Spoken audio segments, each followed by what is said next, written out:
الف لام را کتاب انزلناه لتخرج الناس من الظلمات الى النور صدق اللہ العظیم ان اللہ وملائکته یصلون علی النبی یا ایھا الذین آمنوا صلوا علیہ وسلموا تسلیما اللهم صل علی سیدنا مولانا محمد تاجدار مدینہ قرار قلب و سینہ صلی اللہ تعالی علیہ وآلہ وسلم کی حدیث پاک کا مفہوم ہے کہ جو بندہ شب برات کی شب مجھ پر ایک مرتبہ درود پاک پڑھے گا میری محبت میں ڈوب کر قیامت کے دن میں اس کی شفاعت کروں گا. آقا صلی اللہ علیہ وسلم کی محبت میں ڈوب کر چند مرتبہ درود شریف پڑھ لیجیے. اللہم صلی علی سیدنا مولانا محمد غافر اللہ صلی اللہ صلی اللہ تعالی علیہ وسلم. اللہ تعالیٰ کی حمد و ثنا کے بعد نذرانے درود پاک جناب قائد المرسلین خاتم النبیین احمد مصطفیٰ محمد مجتبیٰ پڑھنے کے بعد میرے پیارے پیارے اور میٹھے میٹھے اسلامی بھائیوں سب کو پتہ ہے کہ 15 شعبان المعظم 1434 سنہ ہجری ہے. اللہ کا لاکھ لاکھ شکر ہے کہ اس نے ایک بار پھر یہاں پہ مل کر بیٹھنے کا اپنا اور اس کے محبوب کا ذکر کرنے کا موقع عطا فرما دیا. سبحان اللہ. آقا صلی اللہ تعالیٰ علیہ وآلہ وسلم کی نعت کے تو کیا کہنے ہیں. سب بھائیوں کو پتہ ہے نا آپ کی نعت کے تو کیا کہنے ہیں. خود خدا تعالیٰ جو ہے نا وہ آپ کی شان میں کبھی کہتا ہے وما ارسلناک الا رحمۃ للعالمین, کبھی کہتا ہے یا ایھا النبی انا ارسلناک شاہدا ومبشرا ونذیرا, کبھی کہتا ہے لتؤمنوا باللہ ورسولہ وتعزروہ وتوقروہ وتسبحوہ بکرۃ واصیلا. ٹھیک ہے سب بھائیوں کو ان کا مطلب یوزلی سنتے ہی رہتے ہیں. پتہ ہے کہ اے نبی ہم نے آپ کو سارے جہانوں کے لیے رحمت بنا کر بھیجا. اے نبی ہم نے آپ کو گواہی دینے والا بنا کر بھیجا. اے نبی ہم نے آپ کو توقیر دینے والا بنا کر بھیجا. کبھی صحابہ سے فرمایا کہ اے میرے نبی کے صحابہ اپنے میرے نبی سے آواز کو اونچی نہ کرنا کہ ان تحبط اعمالکم, تمہارے اعمال زیادہ ہو جائیں گے. تو آقا صلی اللہ تعالیٰ علیہ وآلہ وسلم کی موجودگی میں سب سے پہلے نعت خوان تھے جناب حضرت سیدنا حسان بن ثابت رضی اللہ تعالیٰ عنہ. انہیں کی نعت کا اردو ترجمہ پیش کرنے کی کوشش کروں گا.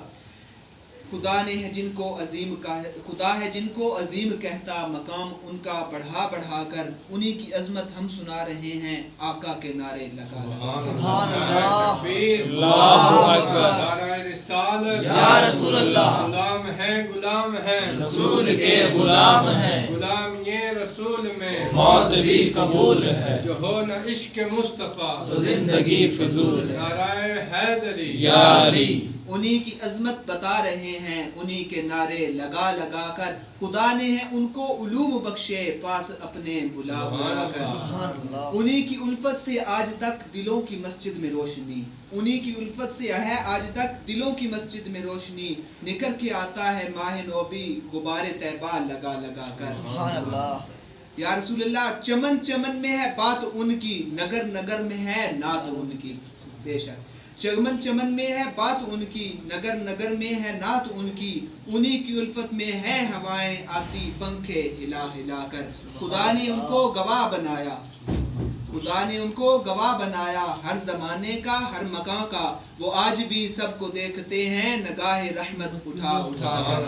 وہ آج بھی سب کو دیکھتے ہیں نگاہ رحمت اٹھا اٹھا کر. انہی کے ہاتھوں میں ہے عالمی کے سبھی خزانوں کی چابیاں, انہی کے ہاتھوں میں ہے عالمی کے سبھی خزانوں کی چابیاں, وہ جتنا چاہیں نوازتے ہیں ہاتھوں کو اٹھا اٹھا کر. وہ جتنا چاہیں نوازتے ہیں ہاتھوں کو اٹھا اٹھا کر. یہ سن لے منکر کہ ہمارا رشتہ اپنے نبی سے دائمی ہے, یہ سن لے منکر کہ ہمارا رشتہ اپنے نبی سے دائمی ہے. ہم ان پہ اپنی جانیں دیں گے گردنیں کٹا کٹا کر, ہم ان پہ دیں گے اپنی جانیں گردنیں کٹا کٹا کر. اللہ عز و جل کے محبوب کے حضور اب یہ نعت پیش کرنے کے بعد حضرت ابو ہریرہ رضی اللہ تعالیٰ عنہ روایت فرماتے ہیں کہ ایک بار میں تاجدار مدینہ صلی اللہ تعالیٰ علیہ وسلم کی بارگاہ میں پیش ہوا, تو میں نے آپ سے درخواست کیا, سارے بھائی قریب قریب تشریف لیں, میں نے آپ سے درخواست کیا کہ یا رسول اللہ صلی اللہ تعالیٰ علیہ وسلم آپ مجھے کچھ عطا فرما دیں. آقا صلی اللہ تعالیٰ علیہ وسلم کا دریائے رحمت جوش میں تھا. آپ نے فرمایا ابو ہریرہ کیا مانگتے ہو؟ آپ نے عرض کیا یا رسول اللہ صلی اللہ تعالیٰ علیہ وسلم جو کچھ مرضی عطا فرما دیں. تو آقا صلی اللہ تعالیٰ علیہ وسلم نے ارشاد فرمایا اے ابو ہریرہ کیا کھا رہے ہو؟ تو عرض کیا یا رسول اللہ صلی اللہ تعالیٰ علیہ وسلم میں کھجوریں کھا رہا ہوں.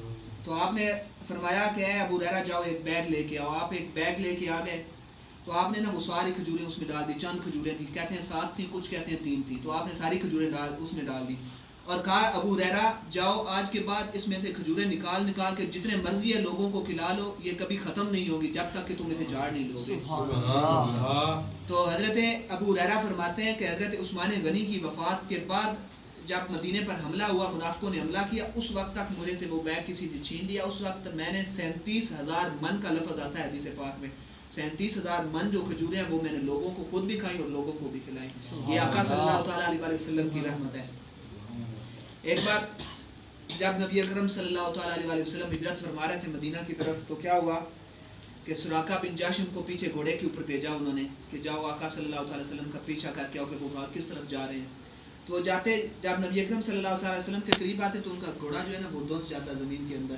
ٹھیک ہے, تو کیا ہوا کہ آپ نے نا جو حکم دیتے, وہ پھر معافی مانگتا, آپ حکم دیتے, گھوڑا پھر واپس آ جاتا, پھر وہ گستاخی کرنے کی کوشش کرتا, پھر وہ گھوڑا دھنسا جاتا.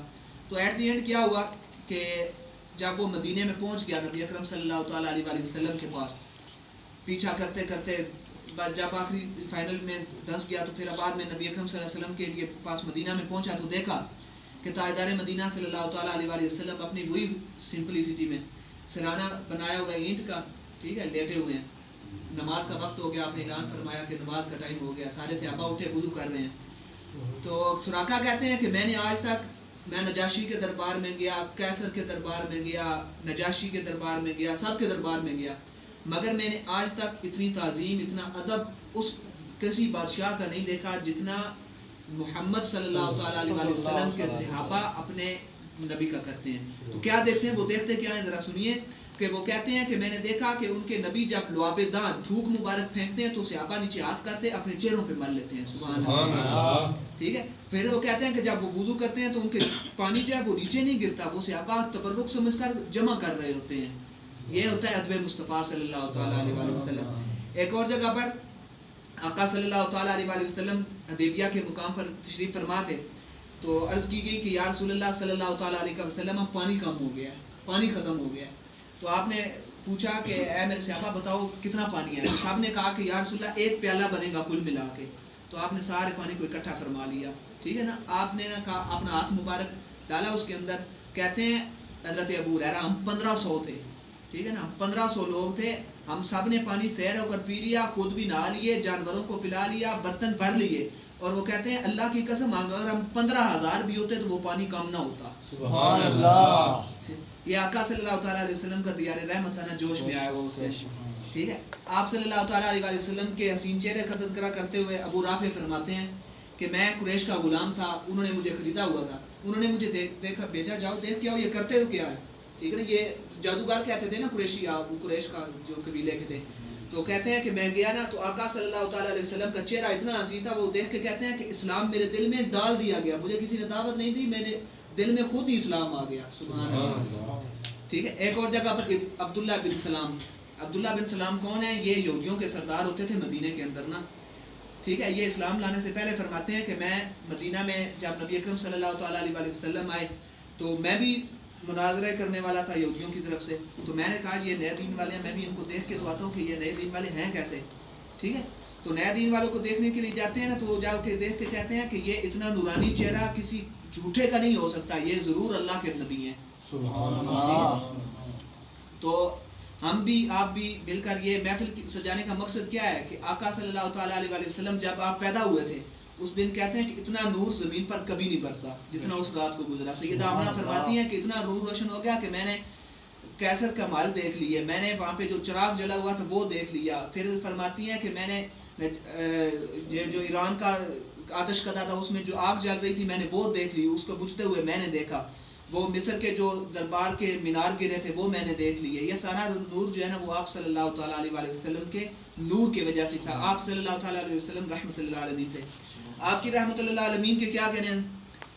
ہمیں پیاز کھانے سے منع فرمایا کہ پیاز کھا کر مسجد میں نہیں آؤ. میں اگلے دن ایک سن رہا تھا بیان, تو اس میں عالم دین صاحب فرما رہے تھے کہ اس کے اندر مفسرین کرام لکھتے ہیں کہ آپ نے اس لیے کہا کہ میں سارے جہانوں کے لیے رحمت اللہ عالمین ہوں, انسانوں کے لیے، جنوں کے لیے، فرشتوں کے لیے، جانوروں کے لیے، پرندوں کے لیے، پودوں کے لیے، حتیٰ کہ ہر چیز کے لیے بھی نا میں رحمت للعالمین ہوں، میں رحمت بن کے آیا ہوں۔ تو پوچھا یا رسول اللہ صلی اللہ تعالیٰ علیہ وسلم آپ مسجد میں پیاز کھانے سے کیوں منع فرماتے ہیں؟ تو کہا کہ جب مسجد میں فرشتے آتے ہیں، ٹھیک ہے، جن چیزوں سے انسانوں کو بدبو آتی ہے ان سے فرشتوں کو بھی بدبو آتی ہے، ٹھیک ہے، اور آپ نے فرمایا کہ میری رحمت للعالمین کا یہ ایک حصہ فرشتوں کو ملا یہاں سے، ٹھیک ہے۔